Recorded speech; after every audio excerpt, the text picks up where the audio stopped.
और आप लोगों ने मुझे श्राद्ध में कीर्तन गाने बुलाया। असली श्राद्ध किया था श्रवण कुमार अपने माता पिता का, जो श्रवण अपने माँ बाप को कामर में बैठा करके दुनिया का सारा तीर्थ कराया। लेकिन अभी के जमाने में बाबूजी एक भी बेटा अपने माँ बाप का सेवा करने के लिए तैयार नहीं। बारी दुनिया जो माँ ने 9 महीने तक गोद में रखी, जो पिता उस बेटा के लिए दिल्ली पंजाब में मजदूरी किया, उस माता पिता को कलयुगिया बेटा भोजन देने के लिए तैयार है। तो 1 मिनट आप लोगों को कष्ट देंगे। एक बार तनी सब आदमी दोनों हाथ ऊपर करवे सरकार। हाँ, जिनका 2 हाथ होते माइयो बहन ऊपर करवे, आर ऊपर करियो। जे जते हाथ ऊपर करवे होते जल्दी ऊपर जाइए। डरियो के नहीं, सबके जायल पड़ते। बाजा वाला तो पर करिए नहीं रहले। थोड़ा सा आप लोग ताली बजा करके थोड़ा भगवान का नाम गाइए, फिर मैं चलता हूं श्रवण कुमार की तरफ आपको लेकर के। अजय जय रघुपति राघव राजा राम, पतित पावन सीताराम।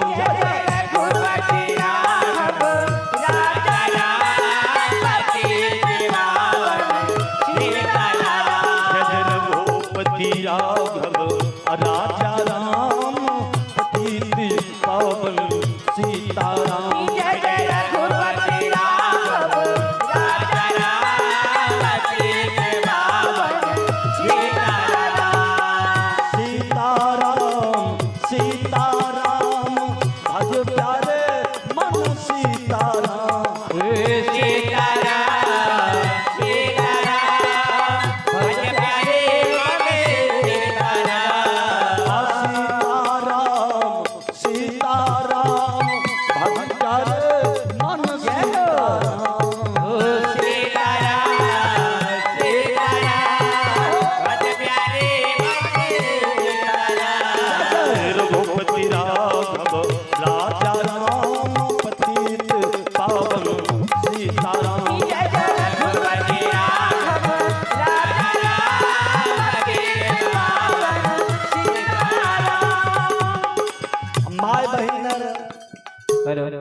अपने ही और बजाइए। जिनका इन्हों का ताली बजवे में दिक्कत होते थे, ओहो जय हो। इन्हों का बजवे में माँ बहन के लाज है। लड़ाई बजर गेल तब हमरा गांव में सरकार इन्हों का ताली ज्यादा बजे छे, बगले बभनगा में। इसलिए 1 मिनट गाइए, फिर मैं कहानी आरंभ करता हूँ। कि जय जय रघुपति राघव राजा राम, पतित पावन सीताराम।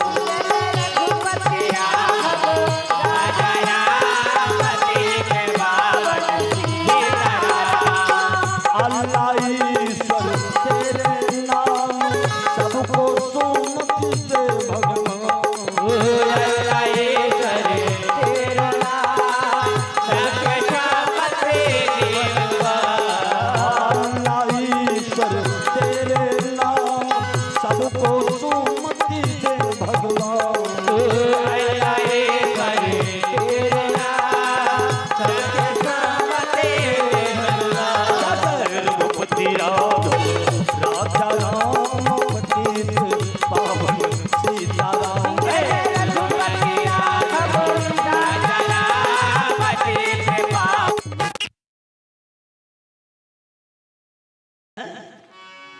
निवेदन कर रहा हूं कि 2-4 लीटर तेल जरने दीजिए। बड़े आशा लेकर के आपके बीच आया था, लेकिन खोदा पहाड़ निकली चुही है। आइए मैं आप लोगों को श्रवण कुमार की कथा सुनाता हूं। अरे ज्ञान देव की राजा थे,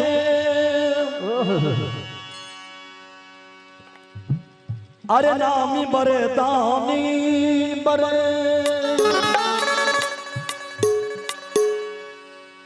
अयोध्या के राज में एक राजा है, उस राजा का नाम है राजा ज्ञानदेव। और श्रवण कुमार की कहानी में अगला जन्म से आरंभ कर रहा हूं क्या बात है। हेलो कि ज्ञानदेव एक राजा थे, जय हो। अरे रामी बरे दानी बरे थे, बरे ओ मजहबी थे, बरे ओ मजहबी अन्नामी बरे दानी बरे थे, बरे ओ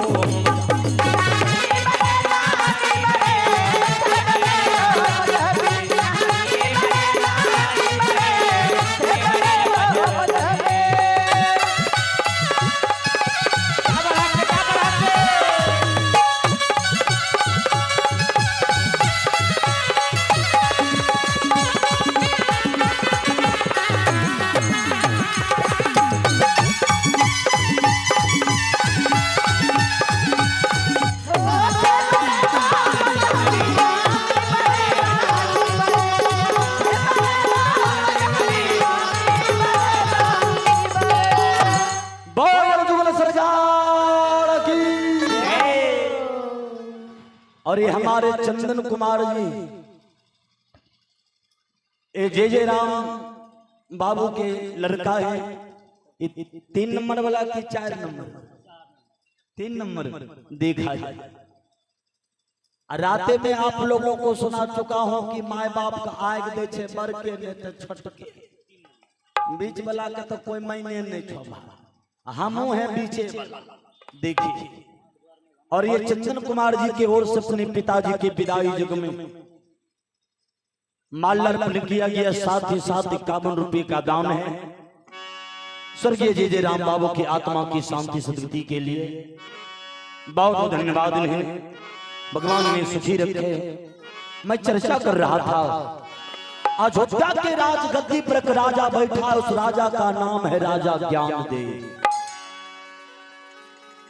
बहुत बड़ा सत्यवादी राजा है, प्रजा की सेवा करने वाला, धर्म के पथ पर चलने वाला। और राजा ज्ञान देव की पत्नी का नाम है ज्ञानवती। एक दिन की बात है, राजा ज्ञानदेव जंगल में चला है शिकार खेलने, और राजा ज्ञानदेव की पत्नी जैसे राजा 10-11 बजे चला शिकार खेलने जंगल की तरफ,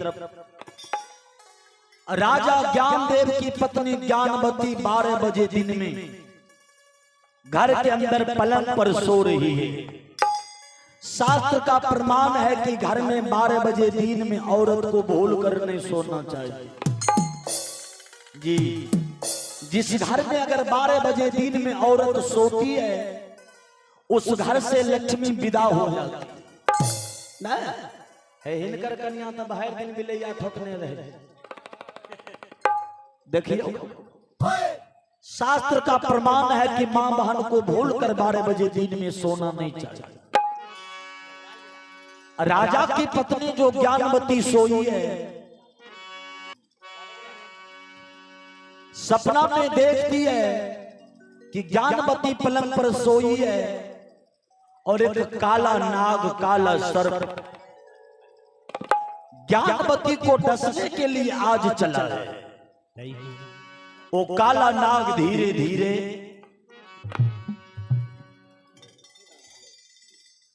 सबसे छोटा देखा जाए, ये जे राम बाबू के सबसे छोटे सुपुत्र हैं।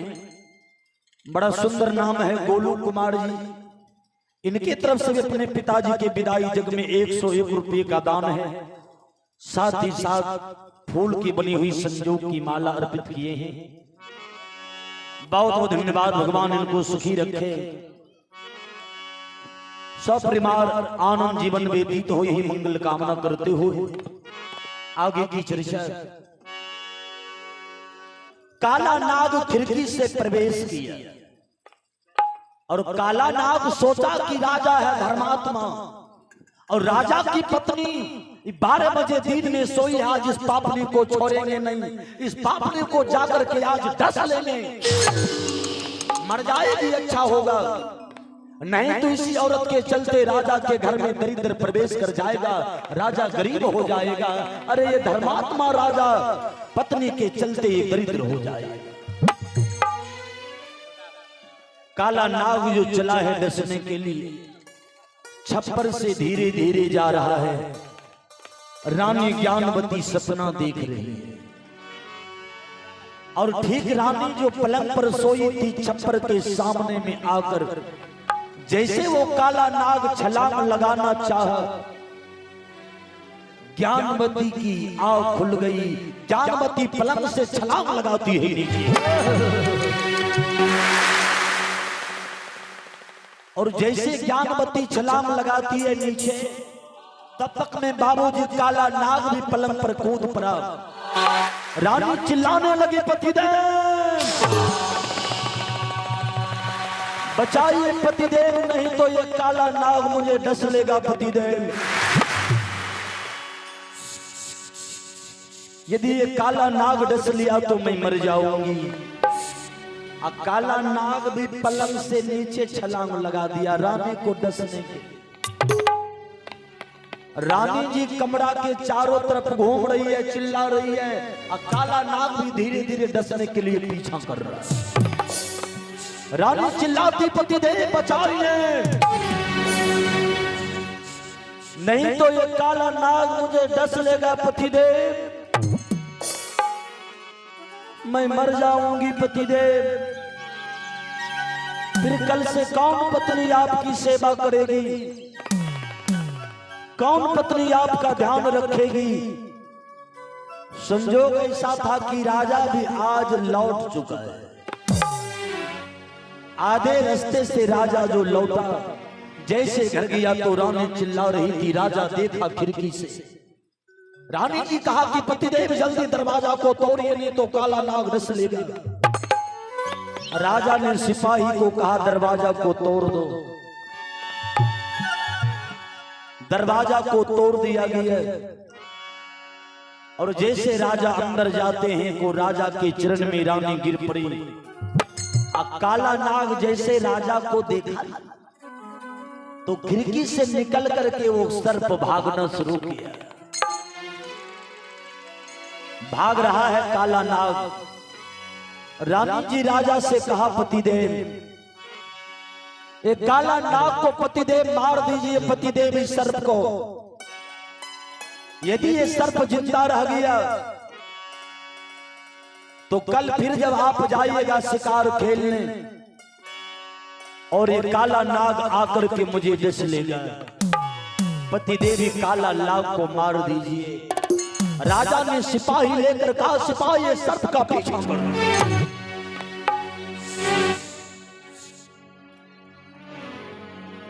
अब भाला फरसा लेकर के राजा सिपाही के साथ तो सर्प का पीछा कर रहा है। सर्प घर के पीछे फुलवारी में भाग रहा है। राजा कहा कि चारों तरफ से घेर ले, भागना नहीं चाहिए। तब तक में काला नाग एगो झाड़ी में प्रवेश कर गई। झाड़ी को सिपाही चारों तरफ घेर लिए। झाड़ी को जब काटा गया तो बाबूजी उस झाड़ी में 2 गो बील था।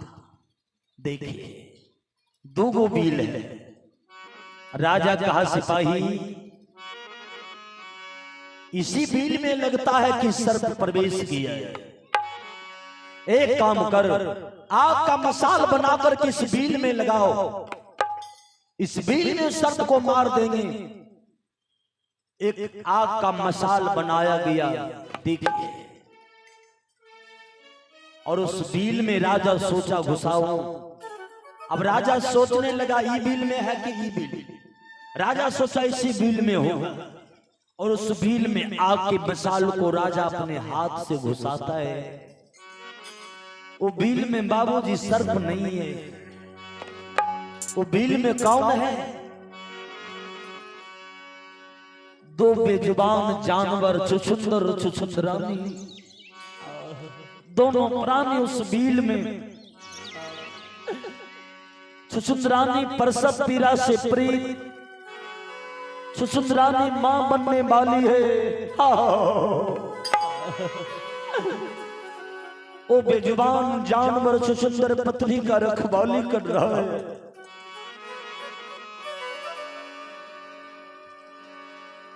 सुचित्रानी बोले पतिदेव आज मैं मां बन जाऊंगी।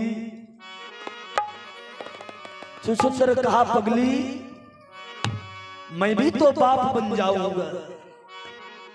आज मेरे माथा से निर्वंश का टीका मिट जाएगा। आज से मेरे गोदी में मेरा बेटा खेलेगा देखिए। लेकिन कहा गया है इसे कोई न सकारे पहचान खिलौना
ए भैया खूब कमा करके जामा करिए लेकिन कुछ साथ जाने वाला नहीं है। मरने राम बाबू अकेले चले गए, 4 में से एक भी बेटा काम नहीं दिया, सब कुछ छूट गया। एक दिन हमारा आपका भी यहाँ से सब कुछ छूट जाए। अगर साथ जाएगा तो सिर्फ भगवान का भजन, कवि ने लिखा रेशम कुर्ता और सिल्की धोती, रेशम के कुर्ता और लगे धोती, एक दिन धागा तक मिलेगा तो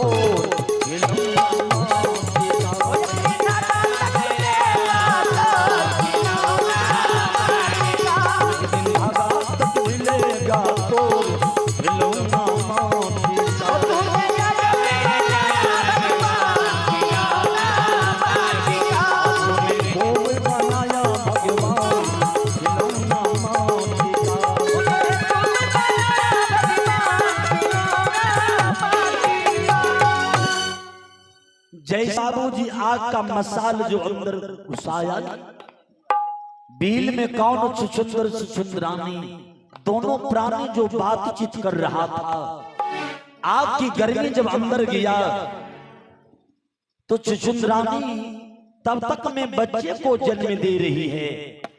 कहा पतिदेव बाहर से आग की गर्मी आ रही है, जरा देखिए तो।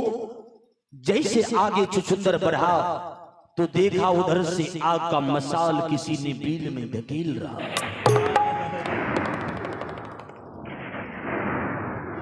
छुछुंदर कहा कि प्रिय, लग रहा कि अपने बील में कोई आग लगा रहा है।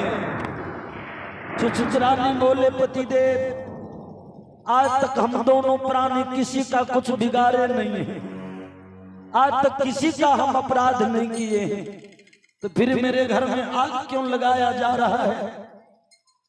छुछुंदर उस आग के मसाल को रोकना चाहता है, लेकिन राजा को क्या पता उस बील में छुछुंदर छुछुंदरानी है। देखिए कर्म का खेल, अंदर जो मसाल को और प्रवेश किया, छुछुंदर का आंख जल गया। छुछुंदर तरफ तरफ करके मर रहा है। छुछुंदर बगल से देख लिया कि राजा ज्ञानदेव है। छुछुंदर रोने लगा, कहा ओ राजा, आज तक हम दोनों प्राणी कभी तुम्हारे घर को गंदा नहीं किया राजा। ए राजा, अरे मेरी पत्नी मां बनने वाली है,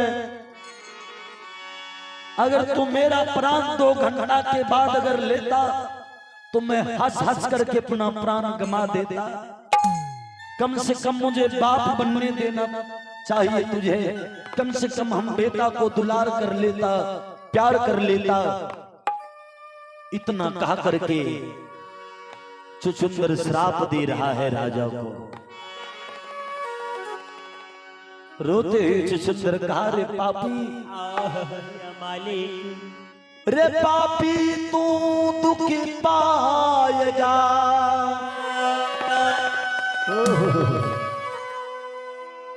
अगले जन्म जब जाएगा,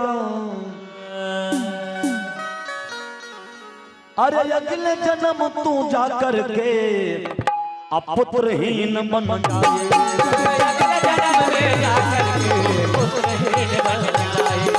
अगले जन्म तू जा करके पुत्रहीन बन जाएगा।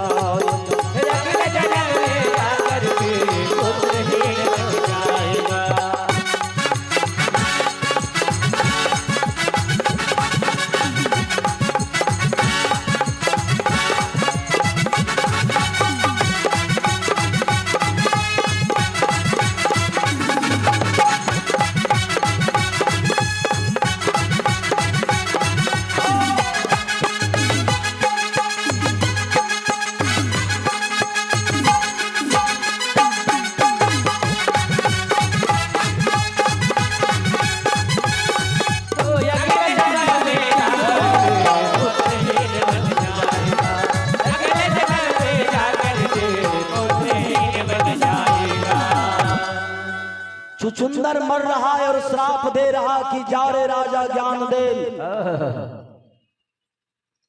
मैं तो मर रहा हूं लेकिन जा, मैं तुझे श्राप देता हूं